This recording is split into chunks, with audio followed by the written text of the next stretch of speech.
অবশেষে সংবাদের জোরে চাইল্ড লাইনের হস্তক্ষেপে কাঞ্চনমালা এলাকার অনাথ অসহায় ছোট্ট রাজদীপ স্থান পেল সরকারি হোমে। জন্মের পর থেকে তার জীবনে কোনো সুখ ফিরে না আসায় দাদু হরিপদ গোস্বামী তাকে কষ্ট বলে ডাকত। গোলাঘাটি বিধানসভার অন্তর্গত কাঞ্চনমালা এলাকার জন্টু পাল এবং মৌসুমী গোস্বামীর একমাত্র সন্তান ছিল রাজদীপ পাল। মৌসুমীর সন্তান জন্ম দেবার পর থেকেই বাপের বাড়িতে চলে আসে একমাত্র শিশু সন্তানকে নিয়ে।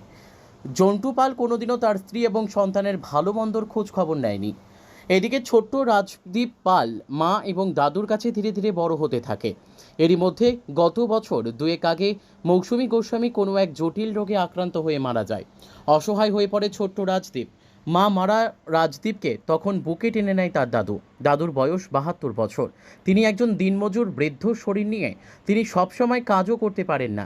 তিনিও এখন দুই ছেলের ওপর ভরসা করে আছেন, কিন্তু নাতি রাজদীপ পালকে কীভাবে উচ্চশিক্ষায় শিক্ষিত করে মানুষের মতো মানুষ হিসেবে গড়ে তুলবেন তা নিয়ে বেশ চিন্তিত ছিলেন দাদু হরিপদ গোস্বামী। বেশ কিছুদিন আগে সংবাদ মাধ্যমের দ্বারস্থ হয়ে হরিপদ গোস্বামী নাতি রাজদীপ পালের অসহায়ত্বের কাহিনী তুলে ধরেছিলেন এবং সেই খবর বিভিন্ন সংবাদ মাধ্যমে প্রচারিত হয়েছিল। শেষে সংবাদের জেরে কিছুদিন দেরি হলেও পশ্চিম ত্রিপুরা জেলার চাইল্ড লাইনের কর্মীরা শুক্রবার কাঞ্চনমালা স্থিত হরিপদ গোস্বামীর বাড়িতে ছুটে আসেন এবং ছোট্ট রাজদীপ পালের ভবিষ্যৎ গড়ার লক্ষ্যে দাদু হরিপদ গোস্বামী চাইল্ড লাইনের কর্মীদের হাতে তুলে দেয়। এদিকে চাইল্ড লাইনের কর্মীরাও হরিপদ গোস্বামীকে আশ্বাস দেয় যে রাজদীপ পাল যতদিন পর্যন্ত সাবালক বয়স না হবে ততদিন পর্যন্ত সরকার শিশুটির সমস্ত দায়ভার গ্রহণ করবে।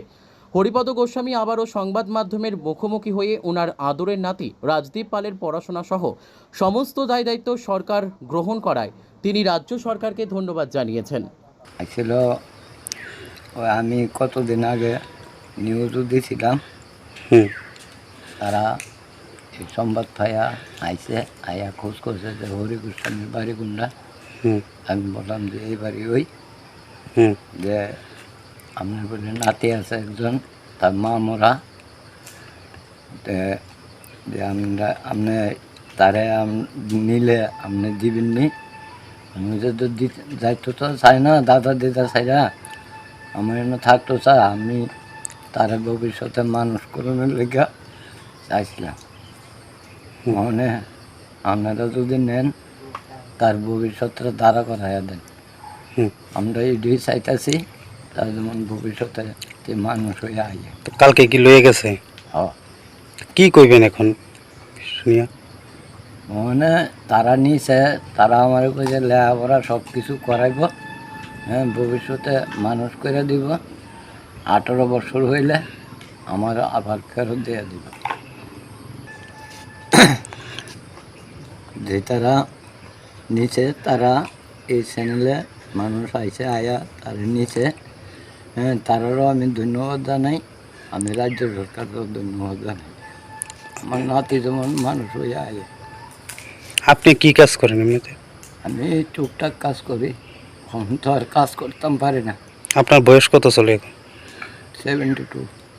আপনার নাম? হরিপদ গোস্বামী। এই এলাকাটার নাম কি? কাঞ্চনমালা।